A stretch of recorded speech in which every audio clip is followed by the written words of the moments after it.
Salam bagimu Bapak Ibu, saudara-saudara yang diberkati oleh Tuhan. Senang berjumpa kembali dalam renungan harian di hari Senin tanggal 7 Juni 2021. Bersama-sama kita hendak membaca dan merenungkan firman Tuhan. Mari kita berdoa. Kami datang bersyukur kepadamu Tuhan atas waktu dan hari yang Engkau karuniakan bagi kami. Bersama-sama kami hendak membaca Alkitab dan merenungkannya. Ya Roh Kudus, berkuasalah di dalam hati dan pikiran kami, dan tuntunlah kami untuk hidup dalam kebenaran.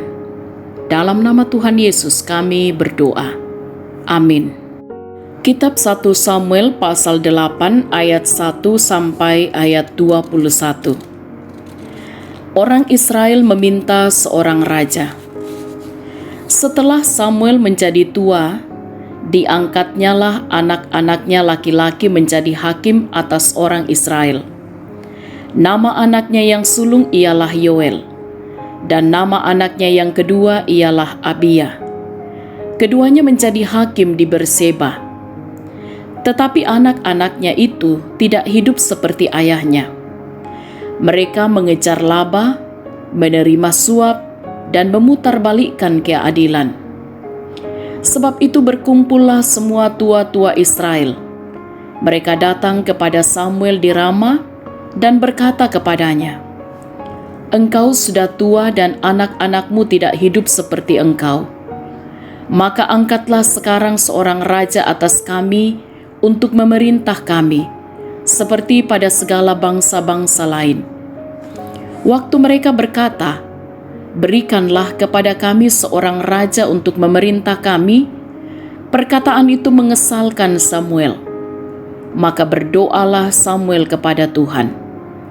Tuhan berfirman kepada Samuel, "Dengarkanlah perkataan bangsa itu dalam segala hal yang dikatakan mereka kepadamu.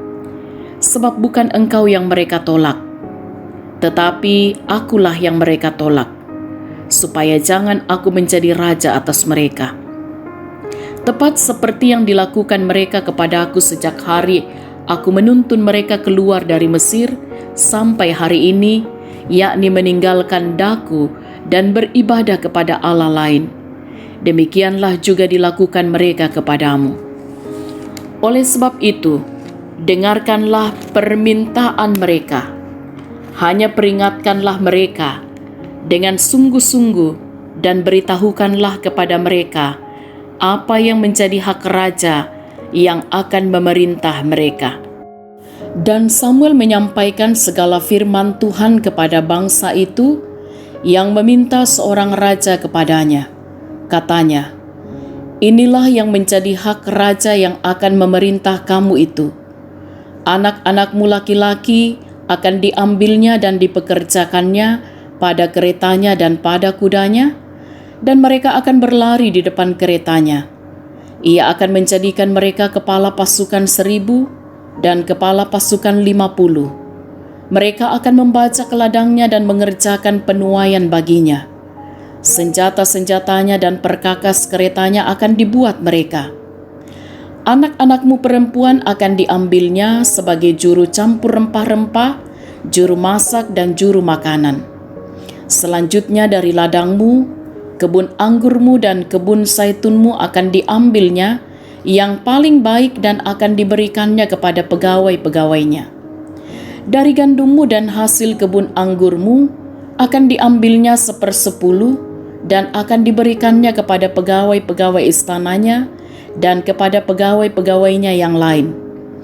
Budak-budakmu laki-laki dan budak-budakmu perempuan, ternakmu yang terbaik dan keledai-keledaimu akan diambilnya dan dipakainya untuk pekerjaannya. Dari kambing dombamu akan diambilnya 1/10, dan kamu sendiri akan menjadi budaknya. Pada waktu itu kamu akan berteriak karena rajamu yang kamu pilih itu. Tetapi Tuhan tidak akan menjawab kamu pada waktu itu."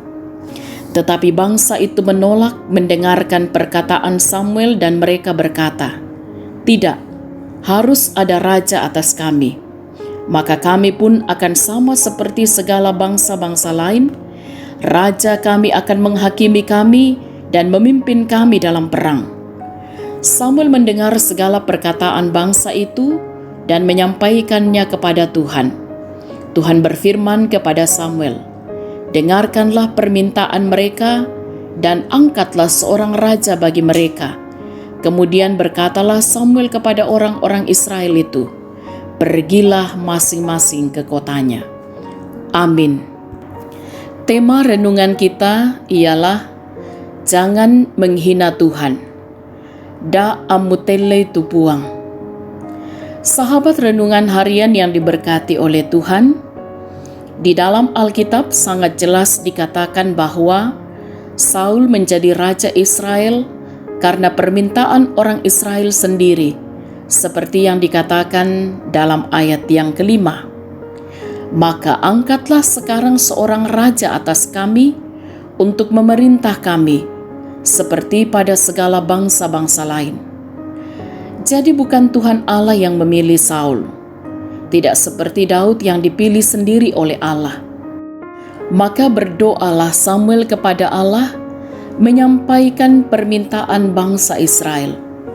Tetapi Tuhan menjawab Samuel demikian, "Dengarkanlah perkataan bangsa itu dalam segala hal yang dikatakan mereka kepadamu. Sebab bukan engkau yang mereka tolak, tetapi akulah yang mereka tolak, supaya jangan aku menjadi raja atas mereka." Dalam ayat yang ke-7. Saudara-saudara yang diberkati oleh Tuhan, memiliki seorang raja adalah keinginan bangsa Israel sendiri, bukan karena kehendak Tuhan Allah.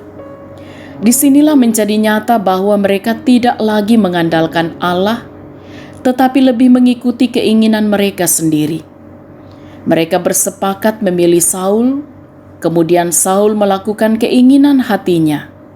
Dan sewaktu dia mengalami tantangan dan pergumulan, ia pun tidak lagi meminta pertimbangan dan nasihat dari Allah, melainkan bantuan kepada perempuan pemanggil arwah, seperti yang dikatakan dalam 1 Samuel pasal 28 ayat 7. "Carilah bagiku seorang perempuan yang sanggup memanggil arwah, maka aku hendak pergi kepadanya dan meminta petunjuk kepadanya." Sahabat renungan harian yang diberkati oleh Tuhan, apa yang dilakukan oleh Saul adalah salah satu penghinaan kepada Allah. Dalam kitab Imamat pasal 19 ayat 31 dikatakan, "Janganlah kamu berpaling kepada arwah atau kepada roh-roh peramal. Janganlah kamu mencari mereka dan dengan demikian menjadi najis karena mereka. Akulah Tuhan Allahmu." Oleh karena itu, janganlah kita menyakiti hati Tuhan dengan melanggar kekudusannya, tetapi tetaplah percaya dan takut kepada Tuhan. Amin.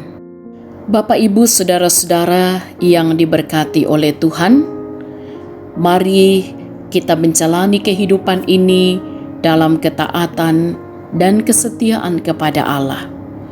Kita percaya kepadanya dan kita yakin apapun yang sedang kita hadapi, bahkan perjalanan kehidupan kita hari ini, kita memohon berkat dan pemeliharaan Tuhan. Karena itu Bapak Ibu saudara-saudaraku, mari terimalah berkat Tuhan. Tuhan memberkati engkau dan melindungi engkau. Tuhan menyinari engkau dengan wajah-Nya dan memberi engkau kasih karunia. Tuhan menghadapkan wajah-Nya kepadamu dan memberi engkau damai sejahtera. Amin. Sahabat renungan harian yang diberkati oleh Tuhan, selamat beraktivitas, tetap semangat, tetap jaga kesehatan, salam sehat, Tuhan Yesus berkati.